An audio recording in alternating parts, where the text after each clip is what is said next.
네, 여러분 반갑습니다. 울산 현대해상 이규헌입니다. 이규헌의 보험통신 제243화고요.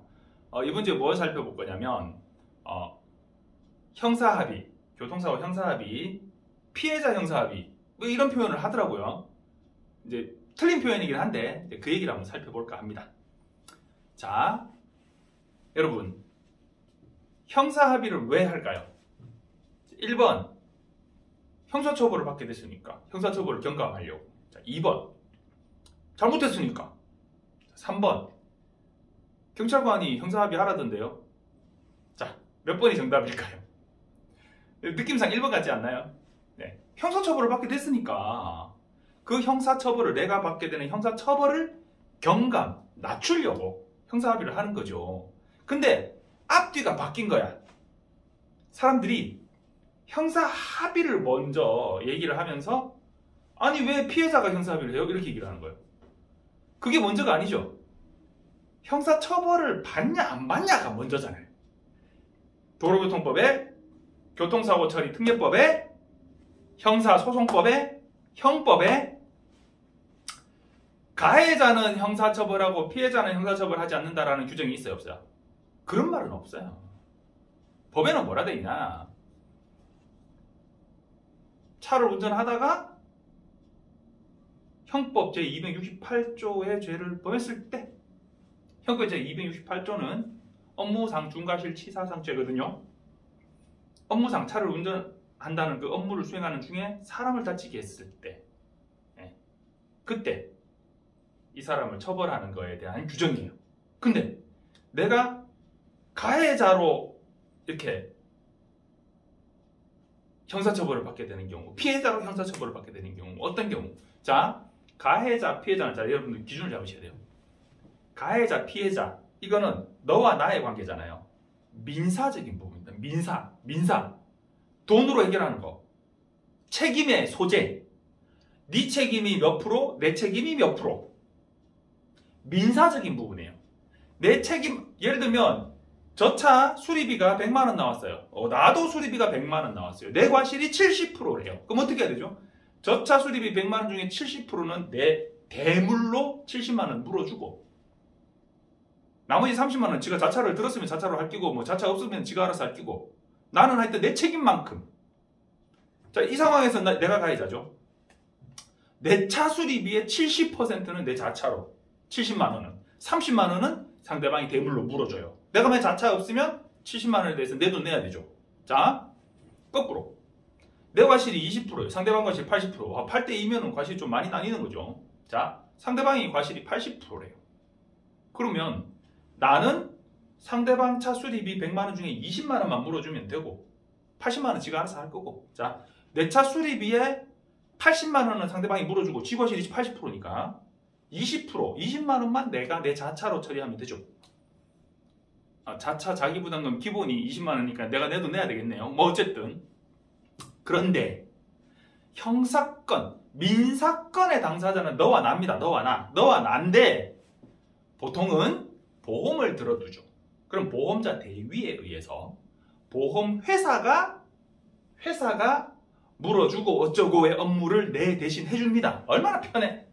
그러려고 자동차 보험 들어두는 거죠. 자, 어쨌든 당사자는 너와 나입니다. 사고난 너와 나의 관계예요. 그런데 형사는 다릅니다. 많은 사람들이 이 부분에 대해서 기준을 못 잡고 얘기들을 하시더라고요. 자, 형사는 당사자가 누구냐? 가해자와 피해자 아닙니다. 검사와, 방금 침 튀었어요. 죄송해요. 검사와 국가 권력, 검사, 사법 아닌데 검사는. 어쨌든, 자, 국가가, 검사가 너 죄를 지었네? 라고 나를 고소하는 거예요. 그게 형사소송입니다. 형사소송. 그래서 내가 형사처벌을 받는다는 얘기는 형사소송 사건에서의 피의자가 되는 겁니다. 피의자가 무슨 뭐 살인 뭐 사건의 피의자, 뭐 강도 뭐 사건의 피의자, 이것만 피의자가 아니라 형사처벌을 받는다는 얘기는 내가 범죄를 저질렀다는 얘기예요. 교통사고라고 하는 부분에서 많은 사람들이 죄의식이 별로 없는데 내가 사람을 다치게 하고 물건을 상하게 한 거예요. 원래는 상해죄, 살인죄, 손괴죄 이런 거로 처벌을 받아야 되는데 교통사고라고 하는 거는 움직임이 차는 움직이는 물건이잖아요. 움직임이 수반되다 보니 언제든 실수로 고의 아니잖아요. 대부분의 사고는 고의가 아니라 실수거든요. 큰 실수냐 작은 실수냐의 차이지 실수란 말이에요. 살폈어야 되는데 내가 못 살핀 거 뭐 이런 거잖아요. 자, 실수로 발생된 거기 때문에 교통사고는 일반적으로 내가 저 사람 때린 거 이거 다치게 한 거 이거랑 교통사고로 차가 빵 혹은 지나가는 사람 툭 해가지고 이 사람이 다치고 뭐 차가 부서지는 거 그거를 내가 때려가지고 되는 거랑 다르게 판단을 해야 된다라는 게 교통사고 처리 특례법이고요. 교통사고 처리 특례법은 그래서 기본이 뭐냐면 용어가 갑자기 안 떠오르. 상대방이 나한테 저 사람 처벌해 주세요라고 안 하면 처벌 못 하는. 그래서 용어가 지금 기억이 안 나는데. 하여튼 자, 일반 교통사고잖아요. 중과실이 아닌 일반 골목길에서 서로 꽝 하는 거. 이거는 형사처벌 해요, 안 해요? 안 해요. 안 하는데 골목길인데 시속 100km 달렸어. 그럴 일은 있을 수 없겠지만 어쨌든 시속 100km로 달렸어. 그래가지고 골목길에서 일시정지 딱 했다가 안 오지? 하고 천천히 살살살 나오는데 웬 미친 차가 시속 100km 달려와가지고 사고가 났어요. 그러면 똑같은 골목길 사고라도 그 차의 운전자는 뭘 했어요? 과속을 했죠. 제한속도 20km 초과 운전을 하게 되면 과속으로 형사처벌을 받게 되죠. 그럼 그 운전자는 형사처벌을 받아요. 그런데 일반적인 사고는 형사처벌을 안 한단 말이에요. 근데 중과실 사고, 방금 얘기한 과속이나 신호위반, 중앙선 침범 같은 이런 중과실 사고, 중대법규 위반 사고, 혹은 사망사고, 혹은 일반 사고라도 골목길에서 똑같이 난 사고라도 사람이 크게 다쳤어요.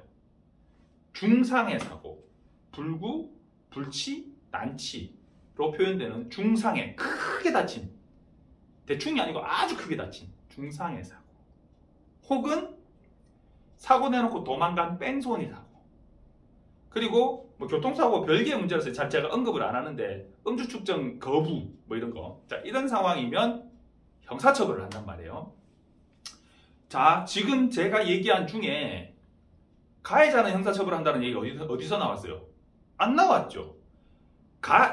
통상적인 경우, 대부분의 경우 요런 상황인 사람이 가해자일 경우가 많은 거지, 그건 민사의 문제예요. 민사. 네가 과실이 맞냐 내가 과실이 맞냐의 문제지, 과실이 적은 사람이 오히려 형사처벌을 받는 경우가 있을 수 있죠. 예전에 이렇게 소개됐던 영상들 중에 그런 게 있었어요. 1, 2, 3차로인데 1차로 차가 가고 있어요. 60km 도로예요. 가고 있어요. 시내 5030 50km 도로인 것 같아요. 자, 가고 있는데 60km 도로인데 1, 2, 3차로인데 3차로는 불법 주차 차량이 쫙 대져 있는 거야. 그래서 통행할 수 있는 차로가 1, 2차로밖에 없어요. 근데 1차로로 가고 있었어요. 근데 저 옆에 골목길에서 차가 하나 우회전해서 나오는데 각이 크게 비스듬하게 나와요. 2차로로 쪽 안 들어가고 비스듬하게 나와요. 멀리서 딱 봤을 때. 그러면 저거 이상한데 라고 판단을 했어야 되는데 차가 속도가 80km가 넘었어요. 과속이.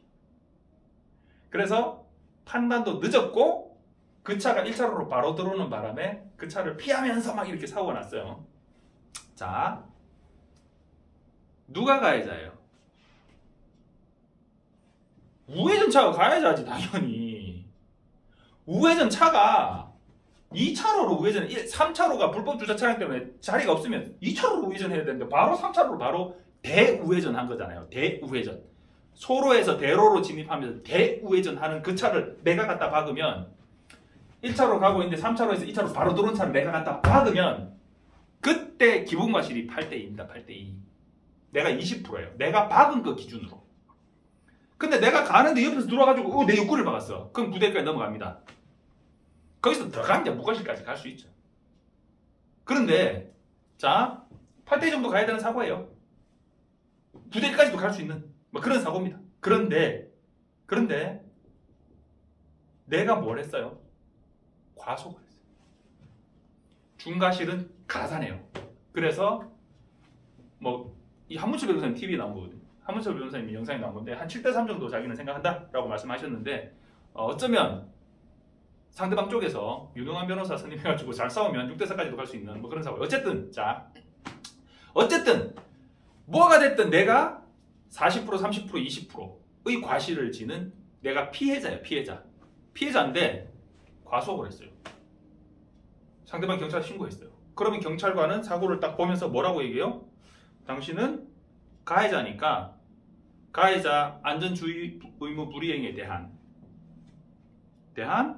범칙금 부과하고 벌점 부과하는 스티커를 끊어줍니다. 네. 자, 안전운전 하세요. 끝. 자, 피해자는 과속했잖아요. 형사처벌 대상입니다. 형사처벌 받아요. 그런데 피해자가 왜 형사처벌을 받아요? 피해자가 왜 형사합의를 해야 돼요? 라고 저한테 질문을 하셔가지고 지금 이 영상을 찍고 있어요. 왜일까요? 형사 사건의 피의자가 됐으니까. 형사처벌을 받으니까. 그러니까 내가 형사처벌을 경감하기 위해서 상대방과 합의를 하는 거예요. 보통은 그런 경우 내가 가해자고 피해자와 합의를 하는 경우가 많으니까 형사합의 이러면 피해자와 합의, 이렇게 가해자가 피해자와 합의라고 말을 하는데 민사적인 개념과 형사적인 개념이 뒤섞여 있는 거예요. 다른 겁니다. 형사합의는, 민사합의는 자동차 보험사끼리 알아서 할 거고요. 형사합의는 내가 이 사람하고, 자, 지금 이 경우에 상대방이 가해자잖아요. 내가 피해자예요. 근데 가해자한테 내가 형사합의를 받아야 돼요. 통상적인 형사합의보다는 조금 낮춰서 합의를 할 수 있겠죠. 아무래도 지도 양심이 있으면. 그렇지만 어쨌든 형사합의를 해야 돼요. 그러면 당사자가 지랑 내냐 이 형사건에 대해서 아니에요. 당사자는 누구냐면 피고인과 검사예요. 내가 검사한테 합의서를 제출하는 거예요. 관계가 합의를 보는 두 사람이 당사자가 아니고 그거는 내가 제출하는 부가 서류예요. 그냥 합의서를 제출하냐 마냐. 누구한테? 검사한테. 그럼 누구랑 나랑 쇼부를 봐야 돼요? 검사랑 나랑. 이 합의의 대상은 내가 처벌받는 거를 경감시킬 목적으로 이 사람하고 합의를 보는 거예요. 대부분의 경우 내가 가해자니까 가해자가 피해자한테 합의를 보고 막 이 관계가 이렇게 막 부각이 돼서 금액이 어떻고 운전자 보험에서 나오는 게 어떻고가 되는데 그거는 이 형사 사건에서의 두 당사자가 아니라는 거예요. 저 사람은. 그렇지만 중요하죠. 합의서를 제출하냐 안 하냐에서 막 이런 것들이 갈리거든요. 자, 어쨌든 중요한 건 뭐다? 내가 형사 합의를 봐야 되는 이유는 내가 가해자여서가 아니라 내가 형사처벌을 받는 피의자이기 때문이다. 내가 가해자여서 처벌을 받고 내가 피해자여서 처벌을 안 받는 게 아니다. 형사와 민사를 구분하셔야 돼요. 그런데 자, 이 얘기가 저 1번 얘기였어요. 피해자 형사합의라는 얘기를 하던데 그건 뭐야? 이렇게 이제 질문이 들어와서 제가 이 부분을 찍게 됐어요. 가해자, 피해자는 민사의 개념이다. 대부분은 가해자가 형사처벌을 받는 상황이 대부분이기 때문에 가해자가 형사합의를 보는 건데 가해자는 오히려 형사처벌을 안 받고 일반 사고로 넘어가고 피해자가 형사처벌을 받는 경우가 발생할 수 있다.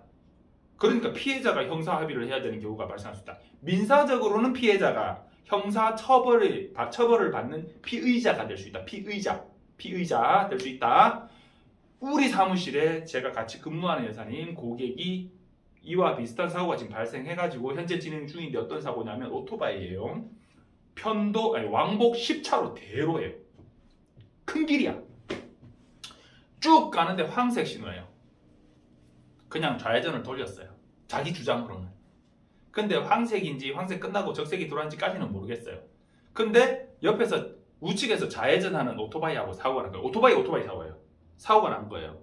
그래서 제가 그랬어요. 처음에 그 얘기를 듣고 무슨 황색 끝나고 적색에 그냥 들어가고 저쪽에서 녹색이라고 오토바이는 가속이 빠르니까요. 쫙 땡겨서 오다가 사고 난 것 같아요. 우리가 신호위반일 겁니다. 네. 대응 잘하라 하세요. 이랬어요. 나중에 알고 보니 경찰 조사를 했는데 우리 쪽이 황색인지 적색인지 그까지는 모르겠고 하여튼 우리는 신호위반 맞아요. 상대방도 신호위반이야. 적색에 들어왔어요. 선출발이지 선출발. 오토바이 땡겨버린 거예요. 자, 이 경우에 누가 가해자일까요? 둘 다 신호위반, 둘 다 신호위반. 누가 가해자일까요? 단 1%라도 과실이 많은 쪽은 저쪽이죠. 왜냐? 나는 그래도 주장할 거리가 있어요. 주행을 하다가 황색을 뒤늦게 발견하고 녹색 신호를 처음에는 봤었는데 별 주의 없이 가다가 황색인데 내가 진입을 했어요. 혹은 황색이 좀 지나가 빨간불로 바뀌었는데 막 진입을 했어요. 요거 하고 아예 생으로 빨간불인데 그냥 돌린 거하고 누가 더 잘못한 것 같아요? 어쨌든 가피를 나누면 저쪽이 가해자가 될 거예요. 그죠? 그런데 문제가 뭐냐? 상대방이 사망했어요. 운전자 사망했어요. 그러면 사망하면 그 순간 형사처벌은 끝입니다. 형사피의자가 사망했어요. 걔를 무슨 처벌을 해? 벌금 물릴 거야? 징역형을 살릴 거야? 뭐 어떻게 할 거예요? 교통사고는 금고지만. 자, 어쨌든 걔는 끝. 만약에 살았으면 둘 다 신호위반이니까 형사합의는 서로 그냥 합의서 써주고 쌤 합시다 하면 되는데 사망했어. 나는 형사처벌 지금 받게 됐어요. 사망사고. 신호위반의 사망사고. 오토바이인데 지 오토바이도 아니야. 보험 미가입. 아예 가입 안 한 건 아니고 대상이 안 되는 거죠. 한정위배. 자, 그런데 상대방도 보험 미가입 다 똑같은데 신호위반 다 똑같은데 사망을 해버렸어요. 내가 사망사고 피해자가 돼버린 거예요. 유족하고 내 형사합의를 해야 돼요. 이게 피해자 형사합의가 되는 거예요. 정확한 개념은 아니라고 제가 말씀드렸어요. 피해자, 가해자는 민사적인 부분이고 내가 형사처벌을 받는 부분에 대해서 형사합의를 한다. 근데 아니 저 사람이 더 잘못했는데 내가 왜 합의를 해야 되냐고. 그렇게 큰 소리 치다가 잘못하면 큰일 나죠. 그죠? 자, 개념 정리를 하셔야 된다. 내가 형사합의를 해야 되는 이유는 내가 잘못했기 때문이 아니고 잘못한 건 당연한 거고 내가 형사합의를 해야 되는 경우는 내가 형사사건의 피의자가 됐기 때문에 내가 형사처벌을 받게 됐기 때문에 형사처벌을 경감하는 목적으로 형사합의를 하는 거다. 내가 가해자라서 합의 얘기를 하는 거다. 아니다. 아닌 경우도 있을 수 있다. 자, 두 번째 얘기는 뭘 할 거냐면 운전자 보험 얘기를 할까요? 운전자 보험만큼 진짜 롤러코스터를 타는 급격하게 변화하는 그런 보험이 흔치 않은 것 같아요. 물론 다른 보험들도 어떤 암보험 같은 경우에 이렇게 별의별 그런 새로운 기법들 나오고 약들 나와가 이런 거 많죠. 많은데 운전자 보험은 도로 상황 변화, 그리고 국민들의 인식 변화, 그리고 법규의 개정 등으로 계속 아주 많이 급격하게 변화해 오는 그런 상품이 운전자 보험이에요.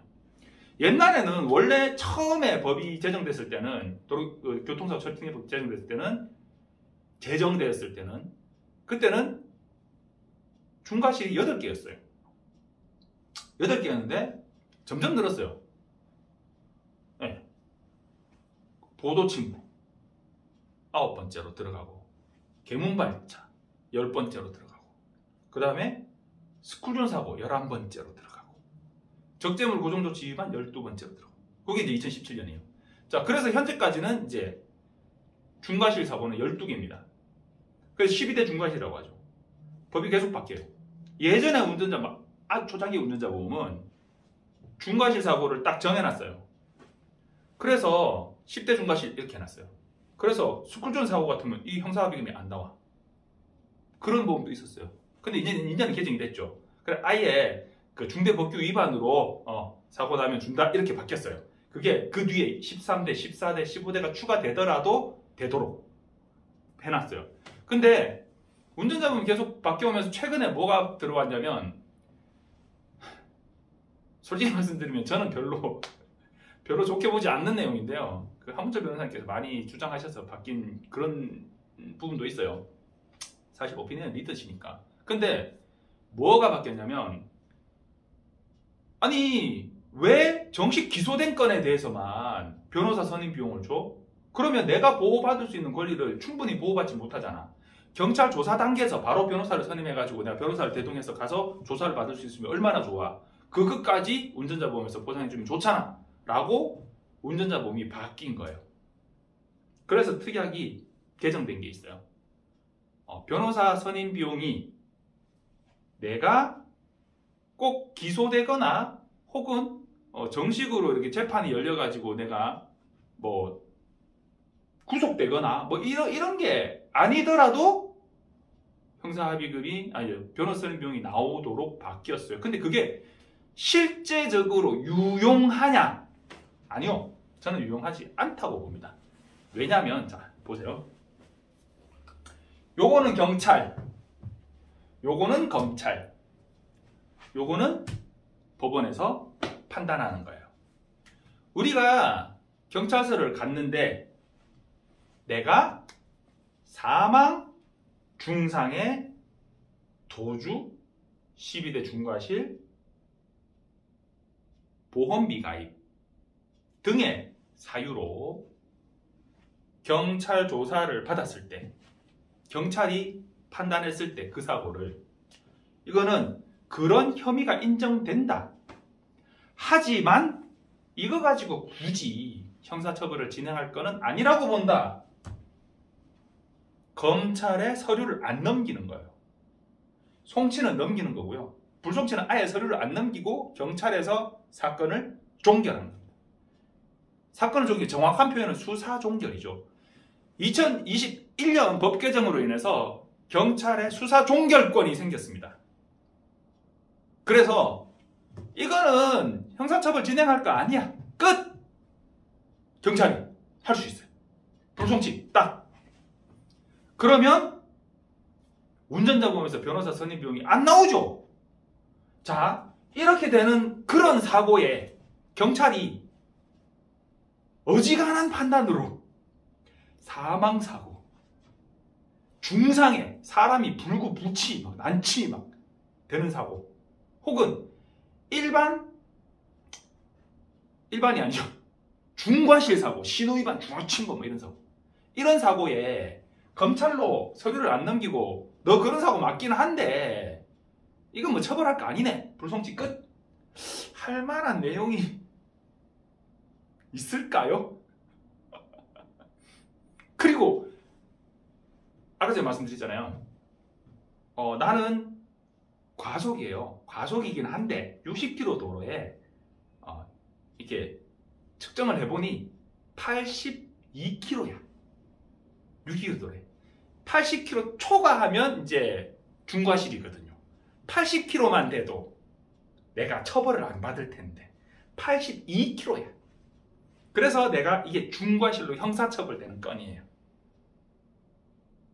근데 사고도 아주 경미하게 났어. 그 영상에 나오는 사고는 조금 크게 났는데요. 좀 이렇게 좀 세게 부딪혔는데 막 제동을 좀 늦게 하긴 했지만 어쨌든 이래가지고 콩 부딪히고 샀어. 예를 들자면 자, 그 정도 사고예요. 일단 우회전하는 놈이 잘못한 건 맞아. 급격하게 나왔어. 걔도 또. 자, 그러면 경찰이 봤을 때 속도가 좀에 넘었단 말이에요.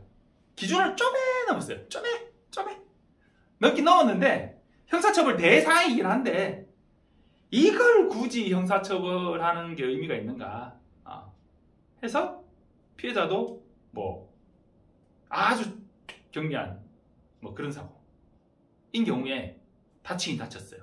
다쳐야 형사권이 넘어가거든요. 그런데 이거 뭐 아유 제가 가해자고 얘는 피해자인데 피해자인데 민사적인 부분에서 그런데 형사건의 피의자가 될 상황이에요. 이거는 뭐 굳이 라고 불송치를 만약에 했다. 그 경우에 변호사가 막 경찰서 가가지고 역할을 막 해가지고 송치될 걸 불송치로 만들어내고 막 적극적으로 우리 피의자의 어떤 그 권리를 대행해가지고 막 글쎄요. 자, 송치를 했어요. 검찰로 넘어갔어요. 검찰은 기소할 건지 불기소, 기소 안 할 건지 이 불송치처럼 결정을 해요. 검찰이 결정을 해요. 자, 불기소, 이건 뭐 기소할 것도 아니다. 네, 이 판단처럼 라고 했을 때 변호사 선임비용이 안 나옵니다. 일반적인 운전자 보험에서. 근데 이 단계에서 기소, 불기소를 막 가를 수 있는 결정적인 역할을 변호사가 막 글쎄요. 제가 현실에서 본 변호사님들은 글쎄요. 그럴 수도 있죠. 그럴 수도 있죠. 그렇기 때문에 불기소 되더라도 내가 변호사를 선임해가지고 내가 썼을 때 그 비용을 보전해 주는 게 맞다 라고 볼 수도 있어요. 볼 수도 있는데 글쎄요. 신호위반으로 피해자 2주 진단 됐는데 불기소 되는 건 저는 못 봤습니다. 있을 수는 있겠지. 대부분은 기소로 가요. 기소하는데 그런 경우 신호위반 해가 피해자 한 2주 진단 나오고 이 정도 같으면 보통 어떻게 되냐? 약식 기소로 갑니다. 정식 기소는 검사가 자 그래서 이 사람은 이렇게 해서 이런 죄를 저질렀습니다. 재판장님 판단해 주십시오. 재판을 여는 거예요. 정식 기소. 약식 기소는 뭐냐면 자 그래서 이 사람이 이런 죄를 저질렀습니다. 근데 지금까지 이렇게 내려온 어떤 판례나 사고의 내용을 봤을 때 이 경우 같으면 피해자가 뭐 몇 주 진단, 뭐 2주 진단 뭐 이런데 자 요거는 그냥 막 벌금 한 100만 원 정도 때리면 될 것 같습니다. 라고 그냥 올리는 거예요. 약식 기소. 그러면 대부분의 경우 판사님들이 그걸 그대로 받아들여가지고 그래 알았다. 벌금 100만 원 땅땅땅 끝. 벌금 100만 원 딱 날리고 끝. 그게 약식 기소예요. 약식으로. 원래 그 판결은 판사님이 해야 되죠. 근데 검사가 판사님이 일을 줄여주는 거예요. 아주 이렇게 틀에 딱 들어가는 그런 사고들 있잖아요. 큰 사고 아닌 작은 사고들. 그런 경우에 약식 기소로 그냥 벌금 얼마 끝 이렇게 하는 경우가 있거든요.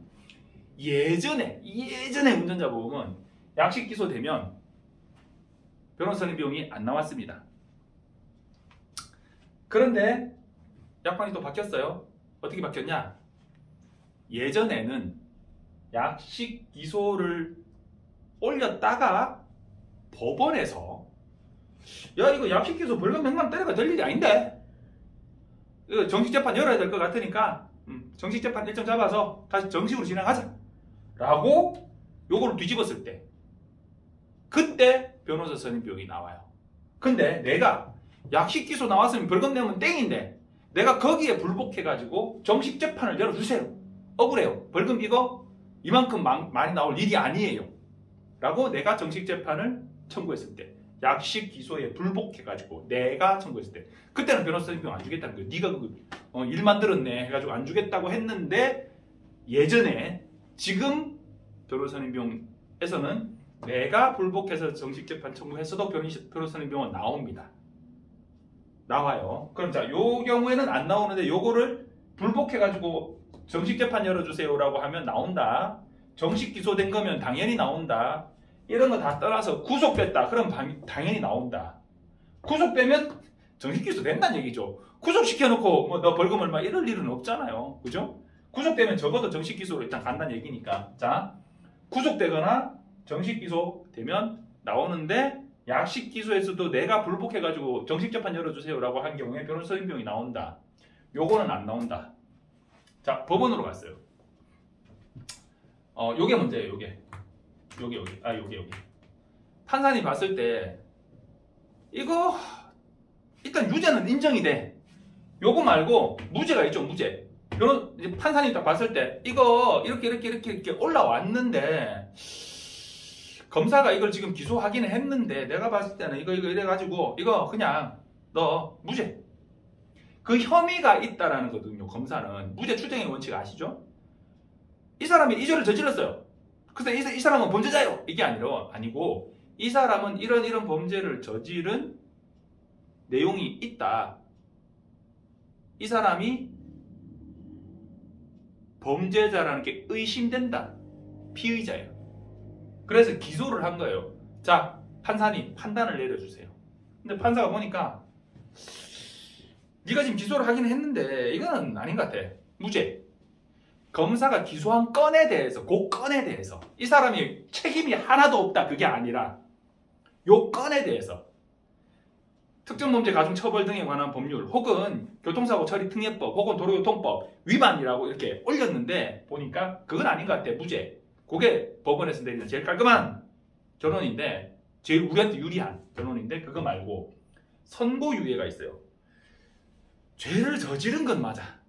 무죄는 아니야. 유죄인데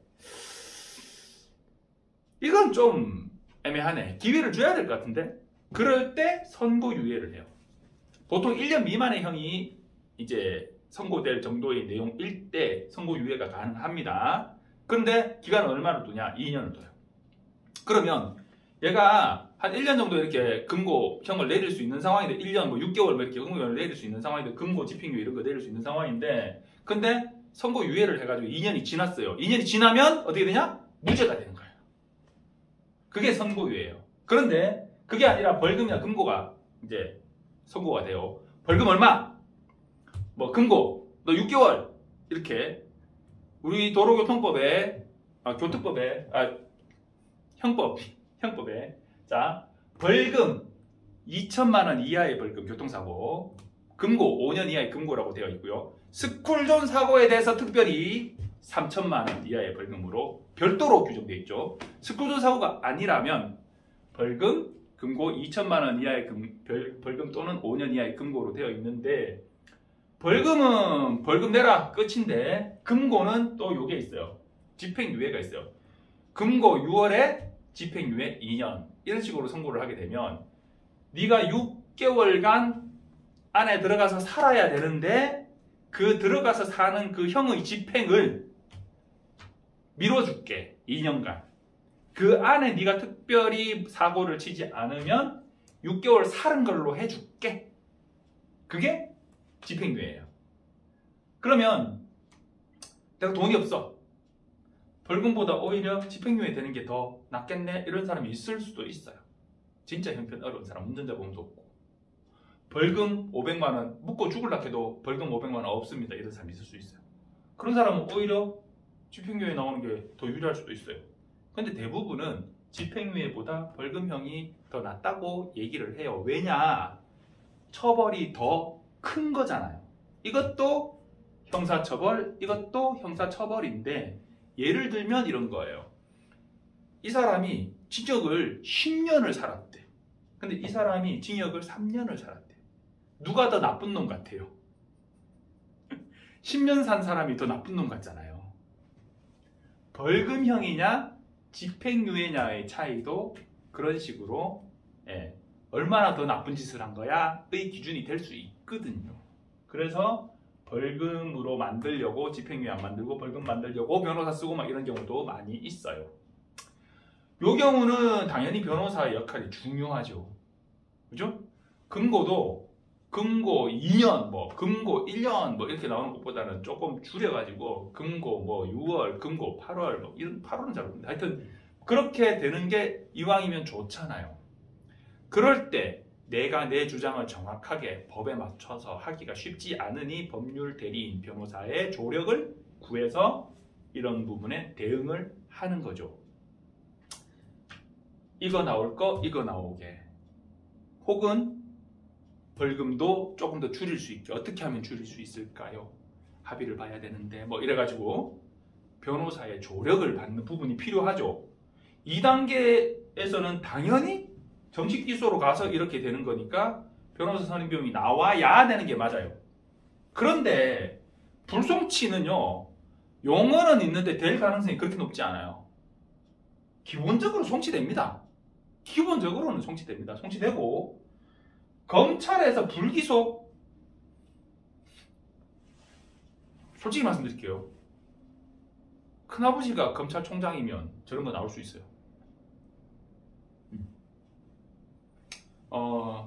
우리 아버지 삼촌의 외가 당숙 조카가 뭐 대통령이면 그럴 수도 있어. 무슨 얘기예요? 그럴 일이 잘 없다는 거예요. 예. 뭐 집에 돈 많고 권력 많고 빵빵하세요? 그러면 이런 거 노려볼 수 있어요. 그거 아니면 쉽지 않아요. 대한민국 현실을 제가 말씀드린 거 지금. 뭐 이거 가지고 뭐 어떻게 태클 들어오진 않겠지. 자, 통상 경찰에서는 중대법규 위반 사고 같으면 기본적으로 송치합니다. 불송치되는 경우는 진짜 막 한 10만 건에 한 건 있을까 말까예요. 그걸 기대하면 안 돼. 근데 보험에서 뭐라 해야 되나? 불송치 되더라도 변호사 서린 비용이 나오니까.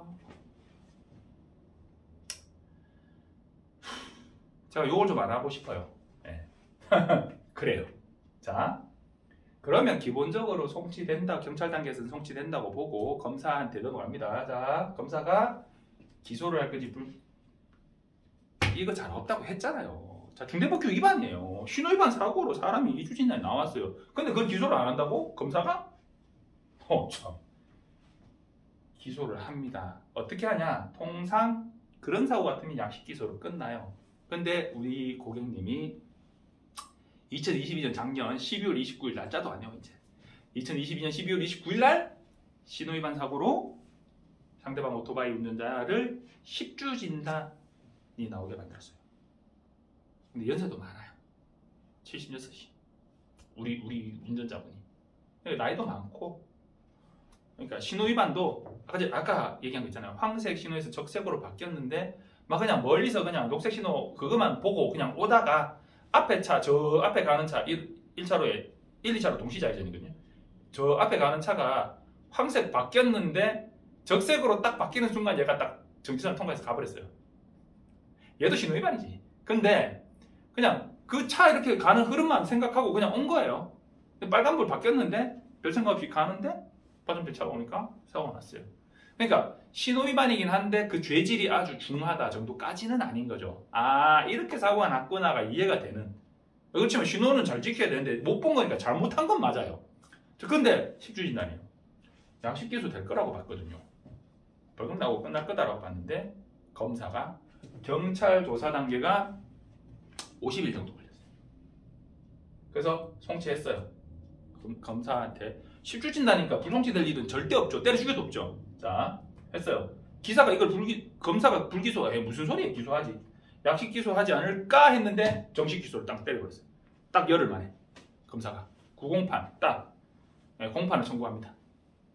그러면 이제 판사가 벌금, 금고, 집행유예, 선고유예 이런 거는 용어나 있지 없는 거예요. 자, 불송치, 불기소 이런 거는 용어나 있지 현실에서는 없는 거라고 생각하시면 돼요. 내 인생에는 없는 거라고 생각하시면 돼요. 자, 벌금이냐, 금고냐, 금고에 집행유예냐 이런 거를 해야 되는데 뭐 그 정도 사고 가지고 글쎄요, 금고, 너 실형, 구속, 법정 구속되는 경우 있거든요.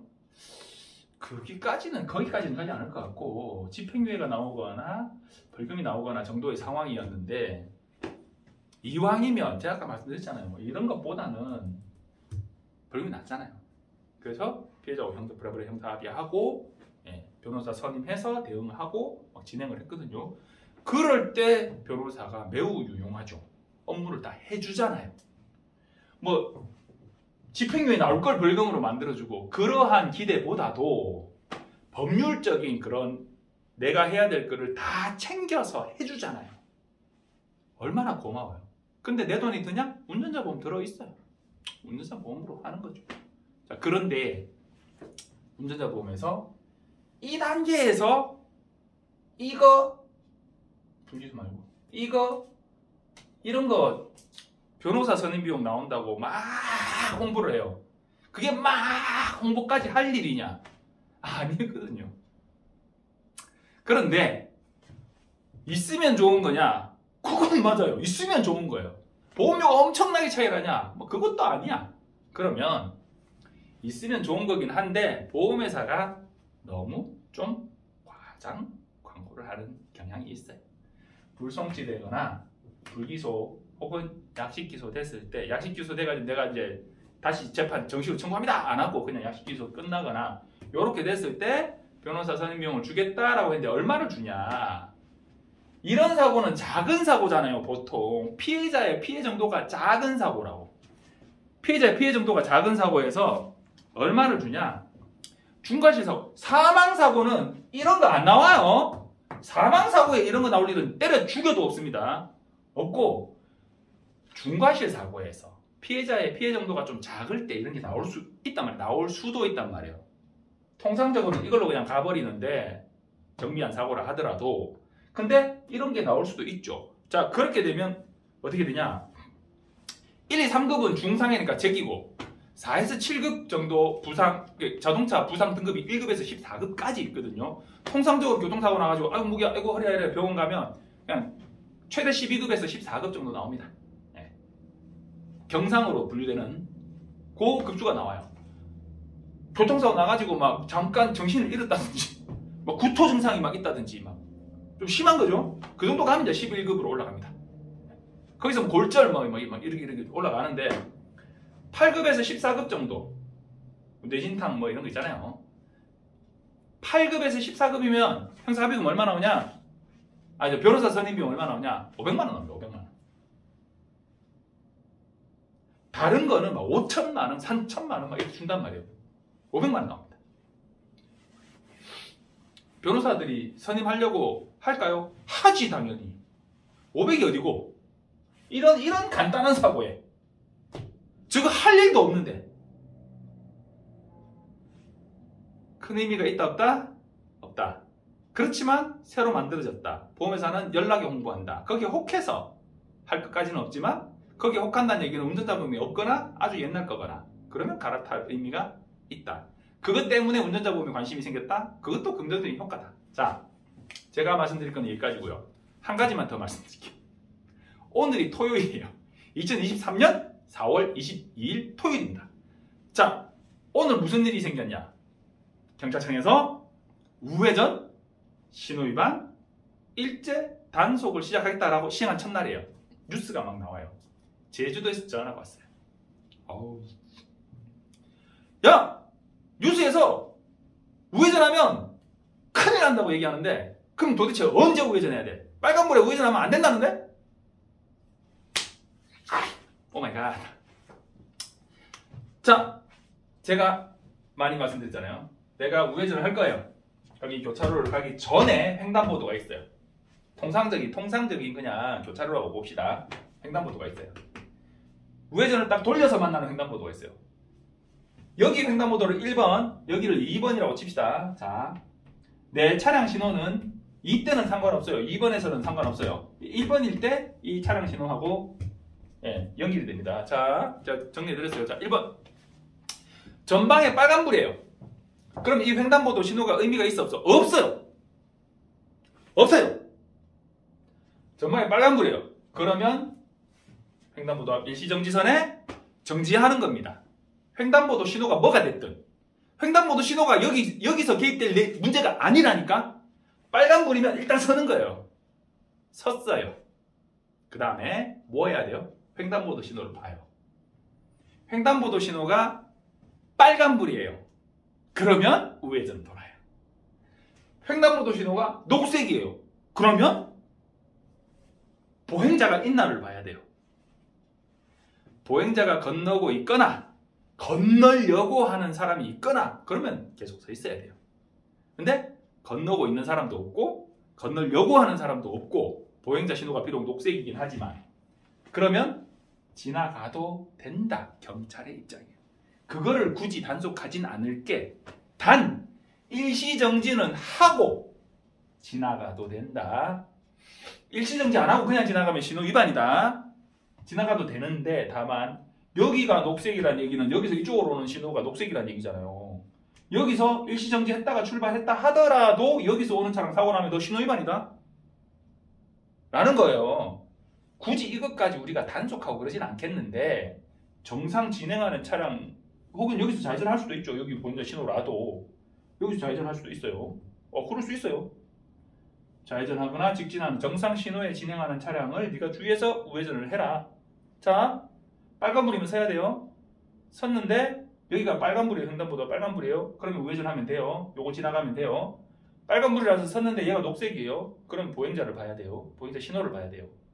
보행자 신호가 녹색인데 보행자가 있어요. 지나가면 안 돼요. 보행자 없어요. 건너려는 사람도 없어요. 그럼 지나가도 돼요. 다만 정상 신호에 진행하는 차량을 주의하면서 가야 돼요. 됐죠? 두 가지 케이스예요. 빨간불이에요. 서요. 여기가 빨간불이면 지나가요. 섰다가 지나가요. 여기가 녹색이에요. 그러면 보행자가 없으면 지나가요. 보행자 있으면 서 있어요. 자, 돌았어요. 여기 횡단보도가 나는 빨간불이고 여기 횡단보도도 빨간불인데 여기 녹색일 경우가 있을 수 있어요? 없어요? 대부분의 경우는 없겠지만 그래도 경우에 따라서 뭐 그럴 수도 있겠죠. 여기가 횡단보도가 녹색이다. 그러면 서요. 어렵나? 이거는 뭐 내신호 뭐 이런 거 없기 때문에 하여튼 녹색이다. 서요.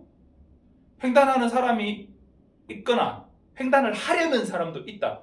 그럼 서 있어요. 계속. 아무도 없다. 건너가는 사람도 없다. 그러면 녹색이라도 지나가요. 빨간불이에요? 그럼 그냥 지나가요. 빨간불이면 일시정지 안 해도 돼요. 근데 녹색이면 사람도 아무도 없는데 녹색이야. 그럼 어떻게 해야 돼요?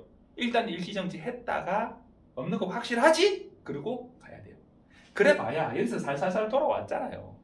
속도도 얼마 없어요. 잠깐 섰다 가도 되잖아요. 그래 봐야 시간 얼마나 더 잡아먹는다고. 여기서 논스톱으로 녹색인데 건너는 사람도 없고 건너는 사람도 없네. 휙! 가면 안 된다는 거예요. 보이는데 보이면 위반 걸려요. 경찰이 이거 단속하냐? 그거까지 단속하진 않아요. 경찰은 어디서 단속하냐? 여기서 단속. 1번에서 빨간불인데 횡단보도 신호도 안 보고 빨간불인데 우회전이니까 하고 휙 지나가는 거. 그거 단속하겠다는 거예요. 이게 어려워요. 제주방송에서 그랬다는 거야. 거기서 빨간불에 우회전하면 안 됩니다! 이렇게 얘기했다는 거예요. 아니잖아요. 빨간불에 일시정지하지 않고 우회전하면 안 된다는 거예요. 빨간불에는 일단 일시정지하고 상황을 살펴서 우회전하는 거예요. 왜? 그런 거 없이 사람들이 빨간불에도 네 우회전 그냥 쭉쭉쭉 갔거든. 그 와중에 우측으로 돌렸는데 막 그냥 횡단보도 신호라도 그냥 갔거든. 자, 전방에 녹색이에요. 녹색이면 여기 뭐 횡단보도 뭐 이거 일시정지에서 신경 쓸 필요가 없어. 있어 없어? 여기 당연히 빨간불이니까 신경 쓸 필요 없죠. 이건 일시정지 안 하고 그냥 지나가도 돼요. 지나가도 되는데 이때는 뭘 신경 써야 되냐? 내가 녹색이면 여기 횡단보도 신호일 경우가 있을 수 있잖아요. 그럼 요 횡단보도 신호가 들어와 있다. 어떻게 해야 돼요? 횡단보도 전에 정지해서 횡단보도로 걷는 사람이 있나? 건너려는 사람이 있나? 살펴서 있으면 서 있고 아무도 없어? 건너려는 사람 다 건너갔어? 그러면 여기 횡단보도 신호가 아직 신호가 있더라도 지나가도 된다. 이게 어렵나? 핵심은 이거예요. 핵심은 내가 우회전 하려는데 전방에 빨간불이다. 그러면 정지선에 잠깐만 섰다가 가시라. 섰다가 가시라. 횡단보도 보행자가 막 건너고 있는데 그거 뚫고 가지는 않을 거 아니에요. 적어도 사람이 없을 때가 문제가 없을 때. 횡단보도 신호도 빨간불이고 내 앞에 신호도 빨간불인데 내가 여기를 섰다가 가려니까 습관이 안 돼 있는 거야. 사람들이 그냥 우회전 돌려요. 뭐만 살피면서 왼쪽에 차 오는 것만 살피면서 우회전을 돌려요. 여기 정지선에 정지하지 않고. 그러면 안 된다고. 법이 개정됐다고. 아시겠죠? 그 언제부터 단속한다고? 2023년 4월 22일 토요일 오늘부터 단속하고 있어요. 벌써부터 많이 걸렸대요. 우리 통상 뭐 승용차를 보통 운전하시니까 승합차는 7만 원인데 승용차는 6만 원 범칙금 나와요. 돈 많으세요? 그럼 막 다니세요. 저처럼 돈 없는 사람들은 일시정지하고 다닐게요. 빨간불이면 잠깐 섰다 가라. 섰다 가라. 자, 이규원의 보험통신이었습니다. 감사합니다.